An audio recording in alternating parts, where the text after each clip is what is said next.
Bonjour, bonjour, ici Véronique Hubert, votre formatrice et conseillère en entreprise agricole, spécialisée dans l'animal de compagnie et en particulier le chien et le chat. Alors, dans le cadre du guide gratuit que nous allons destiner aux futurs éleveurs de chiens et de chats et les éleveurs débutants, nous allons parler aujourd'hui de la mise à disposition d'un mâle en saillie. Donc, il s'agirait en fait d'un mâle que vous possédez, que vous l'ayez acheté ou que vous l'ayez éventuellement produit. Donc, si vous l'avez produit, ça peut être un des premiers chiots ou d'un des premiers chatons qui est issu de votre première portée, éventuellement, et puis vous avez un coup de cœur et vous l'avez gardé. Ça peut être ça. Bon. Donc là, on va attaquer donc le sujet de l'acceptation et demande. Alors, vous avez votre mâle, donc que ce soit un animal que vous avez acheté et donc qui a grandi maintenant, vous avez fait tous les tests qui vont bien, vous avez commencé même peut-être sa carrière d'exposition, de travail, que vous l'ayez fait naître chez vous dans votre toute première portée, hein, ça peut être aussi une bonne solution pour plus tard, hein, voilà. Et donc vous vous demandez à un moment donné si vous devez accepter les saillies extérieures, c'est-à-dire les saillies des autres éleveurs pour leurs femelles. Bon. Alors, moi, en tant que tel, en tant qu'éleveur de 30 ans, ayant expérimenté justement cette acceptation, je vous dirais en mon fort intérieur, non. D'accord? On n'accepte pas toutes les demandes. Et pour ça, il y a plusieurs raisons. La première raison est que vous ayez produit ce chien ou ce chat, ou que vous ayez acheté ce chien ou ce chat dans un élevage, en général, puisqu'il va être le reproducteur de votre future sélection, si vous l'avez acheté à l'extérieur, vous avez choisi sa lignée avec soin. Ça veut dire que cette lignée, vous l'aimez vraiment, vous l'avez choisie selon des critères qui vous appartiennent, la renommée de l'élevage, les critères de santé, des critères de standard, des critères de caractère, peut-être même des critères géographiques, peu importe, des critères financiers aussi. Et il va de soi que si vous l'avez chez vous, c'est parce que vous l'avez choisi et que vous aimez cette lignée. Donc, cette lignée, si vous devez l'offrir à d'autres, n'oubliez pas qu'elle est précieuse. Elle est précieuse aussi bien pour vous que pour d'autres. Donc, oui, vous pouvez la proposer à d'autres, mais n'oubliez pas que justement, cette lignée, elle peut être précieuse à tous les niveaux. Elle peut être précieuse par sa rareté. Elle peut être précieuse par le fait que l'éleveur a travaillé dessus pendant X années, voire X décennies. Elle peut être précieuse parce qu'elle contient, on va dire, un critère très particulier qui fait, par exemple, qu'elle est hyper saine sur le plan santé, justement, mais sur quelque chose de particulier. Elle peut être très précieuse parce que, justement, elle est porteuse d'une couleur particulière. Hein, ça peut être ça. Donc, soyez conscients de la préciosité de cette lignée et à plus forte raison si vous l'avez acquise. N'oubliez pas justement que cette lignée, elle doit être utilisée à bon escient. N'oubliez pas justement que beaucoup d'éleveurs, petits, grands, anciens, jeunes, peu importe, il y a ce préjugé qui reste hein, dans les mémoires, qui dit que quand la mère est belle, les chiots c'est normal, ou les chiots, les chatons, c'est normal qu'ils soient beaux. S'il y a une tare dans la portée, quelle qu'elle soit, hein, que ce soit un problème de couleur, un problème de santé ou quoi qu'est-ce, oui, tout de suite on va accuser le père de tous les maux. Eh bien non.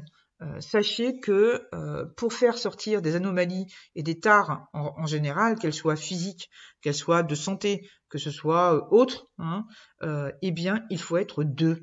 D'accord, un mâle et une femelle ne produisent pas des chiots ou des chatons tout seuls. Et surtout, pour faire apparaître des anomalies, des tares, et donc des problèmes en général, il faut, dans 99% des cas, être deux. D'accord? Voilà. Donc, faites attention avant de proposer votre lignée, déjà de l'avoir étudiée bien à fond. Hein. Si vous l'avez déjà utilisée sur une de vos propres femelles, bah, vous avez peut-être des descendants sur lesquels vous pourrez vous appuyer un petit peu pour en parler. Hein. Mais surtout, faites attention effectivement au choix des femelles que vous allez accepter pour faire saillir par votre mâle, à cause justement de cette propension à accuser un étalon de tous les maux de la terre dès que quelque chose se passe dans une portée. Donc faites attention. D'accord? Bon. Ça peut être aussi le choix des femelles, en particulier si vous avez l'intention de récupérer un produit. Quand je parle d'un produit, c'est-à-dire un chiot ou un chaton issu de la portée qui est né par votre mâle. Alors ça peut être une solution, je dirais justement quand vous débutez, hein, que ce soit un chiot mâle ou un chaton mâle ou un chiot ou un chaton femelle, peu importe, là, il faut absolument dans ce cas prévoir ce que vous allez en faire. Prévoir ce que vous allez en faire, évidemment, si tout va bien. Hein. Si, par exemple, eh bien, il n'était pas de la qualité que vous espériez, personne ne vous demande de le garder. Personne n'exige que vous le gardiez. Donc, à vous de le placer dans une bonne famille où il sera bien mieux comme chien ou chat de compagnie. Bon. Mais c'est surtout que justement, si vous récupérez un chiot ou un chaton de votre mâle, vous aurez d'autant plus à cœur de garder cette lignée et surtout en même temps, vous aurez l'occasion de récupérer une lignée secondaire hein, qui est apportée par la femelle, hein, évidemment, la mère de votre chiot ou de votre chaton, et qui peut vous apporter un sang qui est intéressant pour vous à exploiter plus tard. Donc, là aussi, faites attention au choix des femelles, aussi bien du point de vue génétique que du point de vue de leur santé, que du point de vue de leurs caractéristiques morphologiques, et donc du standard. D'accord? Voilà. Ensuite, la raison pour laquelle vous ne devez pas accepter toutes les demandes, c'est simplement parce que vous êtes prioritaire. N'oubliez pas que vous avez l'idée de devenir éleveur, et si vous avez déjà une ou deux femelles qui doivent être saillies par ce mâle, n'oubliez pas que c'est vous qui passez avant les autres. Quoi que ce soit que vous ayez promis, vous avez l'obligation, si je puis dire, de faire passer l'intérêt de votre élevage avant celui des autres.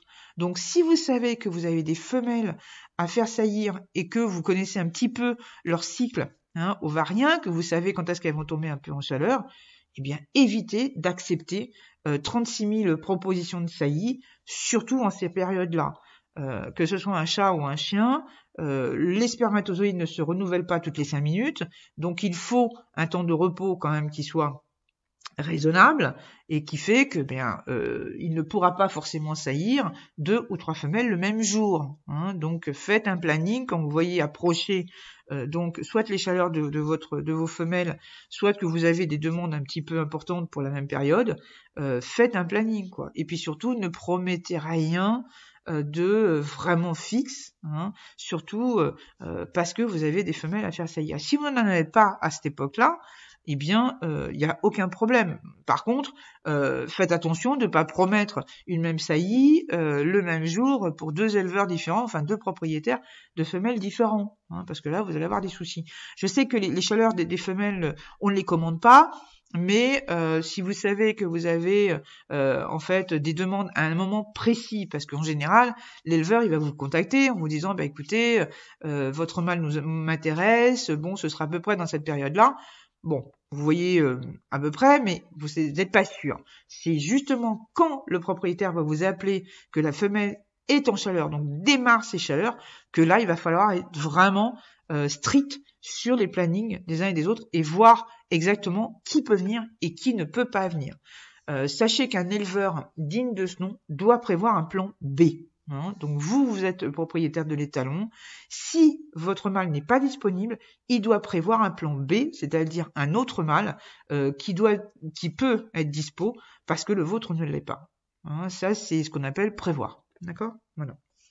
Donc, surtout, gardez bien à l'esprit que vous restez prioritaire.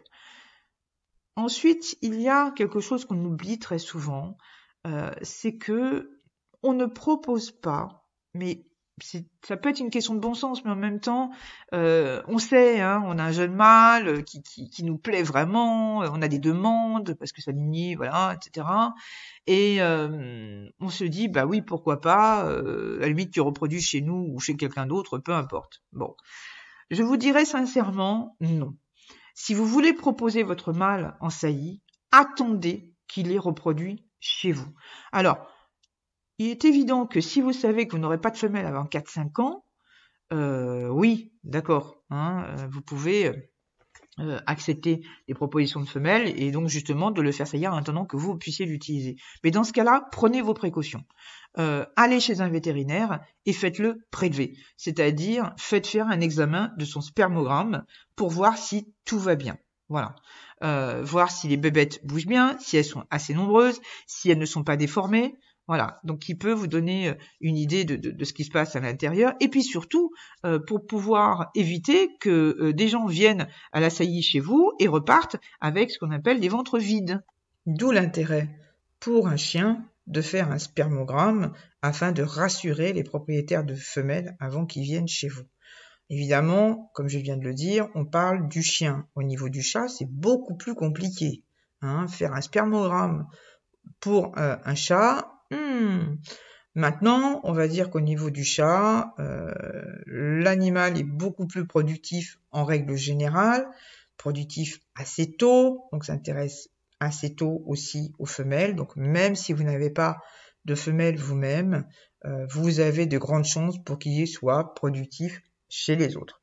Bon. Maintenant, il y a quelque chose qui est pratiquement inéluctable aujourd'hui, hein, si vous voulez proposer votre mâle en saillie, c'est de faire des tests de santé. On va dire que aujourd'hui, pratiquement aucun propriétaire de femelle, que ce soit en chien ou en chat, ne viendra vous demander une saillie sur votre mâle s'il n'y a pas un minimum de tests génétiques ou d'examens physiques de santé effectués. Donc prenez soin d'effectuer ces quelques tests, en tout cas si votre mâle est encore jeune, essayez de faire le strict minimum qui peut donner une indication aux propriétaires de femelles éventuelles qui pourraient être intéressés. Alors, on parle de tests génétiques très souvent sur le plan oculaire, sur le plan cardiaque, sur le plan dermato aussi, hein, ça peut être aussi des tests génétiques de couleur, hein, c'est-à-dire que peut-être un propriétaire de femelle pourra vous demander de faire un test pour savoir si votre chien ou votre chat est porteur de telle ou telle couleur, dans un sens positif, mais aussi dans un sens négatif, c'est-à-dire s'il n'est pas porteur, par exemple, de blanc envahissant, s'il n'est pas porteur d'une couleur prohibée par le standard ou un truc dans le genre. Bon. Mais ce sera très souvent aussi des tests physiques, comme des radios des hanches, des radios des coudes, ça peut être aussi un test de surdité, ça peut être un test ophtalmo plus poussé, hein, physiquement en tout cas, sur le plan oculaire, hein. Ça peut être des examens cardiaques aussi, hein, voilà. Mais ça peut être aussi quelque chose de purement fonctionnel, comme un petit démarrage, par exemple, de caractère. Hein, on vous demandera si votre chien a eu son test d'aptitude naturelle de quelque chose, est-ce qu'il a été démarré sur du troupeau, par exemple, est-ce qu'il a participé à quelques concours pour les jeunes, que ce soit en agility, que ce soit en défense, que ce soit en sauvetage. Voilà, ça peut être des choses comme ça. C'est pas des choses obligatoires, évidemment. D'ailleurs, aucun test n'est obligatoire, hein, en tout cas au niveau du chien pour la reproduction. En général, les tests n'arrivent que pour soit des histoires de cotation, soit pour homologuer un titre, éventuellement, des choses comme ça. Donc, si vous les faites, c'est d'abord pour vous, hein, mais aussi pour pouvoir renseigner les autres du statut de votre mâle afin qu'ils puissent savoir si leur femelle est compatible ou pas. Et donc, on en vient justement à la dernière raison qui fait qu'il ne faut pas accepter toutes les demandes pour les saillies de votre mâle, pour une raison simple, c'est que toutes les femelles ne seront pas compatibles avec votre mâle. Alors, ça peut être un problème de compatibilité morphologique. Par exemple, on voit trop souvent des éleveurs dire « bah oui, tiens, ma femelle est toute petite, votre mâle est grand, ça va être très bien, ça va compenser. » Non, non, la génétique, elle ne travaille pas comme ça. Et c'est bien dommage parce que ce serait tellement plus facile. Dans une portée, vous aurez des petits, des grands et éventuellement un moyen. Hein, donc gardez bien ça à l'esprit. Là, on est vraiment sous le couvert de la génétique, mais ça, c'est vraiment le b.a.-ba à connaître. Ensuite, vous pouvez avoir un problème de lignée, c'est-à-dire des lignées vraiment qui sont incompatibles. Ça peut être des problèmes de caractère, ça peut être des problèmes autres, de n'importe quoi finalement. Par exemple, vous n'avez pas allié une femelle qui est porteuse, voire atteinte d'une tare ou d'une anomalie quelconque, avec votre mâle s'il est déjà porteur, puisque vous savez qu'en alliant les deux, vous allez avoir un souci de chiot ou de chaton atteint. Alors, suivant l'anomalie ou la tare en question, ça peut être plus ou moins invalidant, donc ne prenez pas ce risque-là, surtout qu'encore une fois, c'est vous, propriétaire du mâle, et c'est votre mâle qu'on accusera.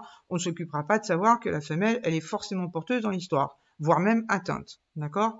Donc, il peut y avoir un problème d'incompatibilité de la lignée par rapport à ça, tout simplement, d'accord ? Donc, bien étudier le pédigré de la femelle si vous pouvez l'avoir. Et surtout, je pense que c'est plutôt le propriétaire de la femelle qui vous demandera le pédigré de votre mâle, la copie du pédigré de votre mâle ou de son certificat de naissance pour le chien éventuellement, si besoin. Il peut y avoir aussi un problème d'incompatibilité de caractère. Aussi bien, je suis pas super fan de dire que il y a une fixité à 100% sur la transmission du caractère. Attention, je ne parle pas de lignée de travail, d'accord ? Je parle du chien ou du chat de monsieur et madame tout le monde, avec des races de monsieur et madame tout le monde, d'accord ? Bon. Quand je parle des compatibilités de caractère, je verrais mal accepter une saillie de mon étalon qui serait déjà assez timide, voire réservée, pour une femelle qui l'est déjà, voire plus. Alors, même si on admet que génétiquement, il n'y a pas forcément la même transmission que des caractères physiques, on va dire ça comme ça, il y a un fait certain que si vous combinez des choses qui sont déjà pas super saines, que ce soit d'ailleurs justement sur le plan de la santé ou que ce soit sur le plan du caractère, si vous les concentrez, vous avez des chances d'avoir le même problème à l'arrivée. En tout cas, sur une majorité des chiots ou des chatons. Donc, évitez de faire ce genre d'alliance, ou en tout cas, puisque c'est vous le propriétaire du mâle, d'accepter ce type d'alliance. Ensuite, il peut y avoir aussi un problème de consanguinité. Alors, on va pas s'étaler sur le sujet, c'est pas le jour, on pourra voir ça dans un autre chapitre, mais en tout cas, ce qui est certain, c'est que il faut bien garder à l'esprit que toutes les races, aujourd'hui, de chiens et de chats, sont issues de la consanguinité. Ça, c'est sûr et certain. Maintenant, quand on parle de consanguinité et donc de problèmes de consanguinité, on parle très souvent de consanguinité très étroite, c'est-à-dire de consanguinité frère-sœur, de consanguinité de parents à enfants, voire même de consanguinité de demi-frères et sœurs. Alors, sachez qu'au niveau de la société sanguine canine, les saillies de frères et sœurs, de père-fille et de mère-fils sont totalement interdites. Par contre, les saillies demi-frères et sœurs, oncle sur nièce, neveu sur tante, grand-père sur petite-fille, grand-mère sur petit-fils, sont tout à fait admises et il n'y a absolument aucun problème à ce niveau-là. Je parle du chien.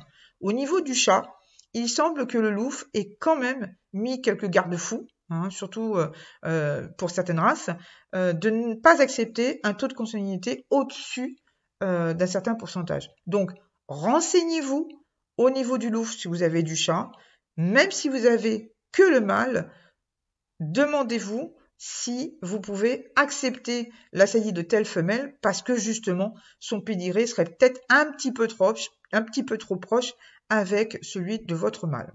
Donc il peut y avoir incompatibilité. Et cela est dû en particulier parce que la production féline est relativement réduite par rapport à la production canine, déjà qui s'étend sur beaucoup plus de races que celle du chat.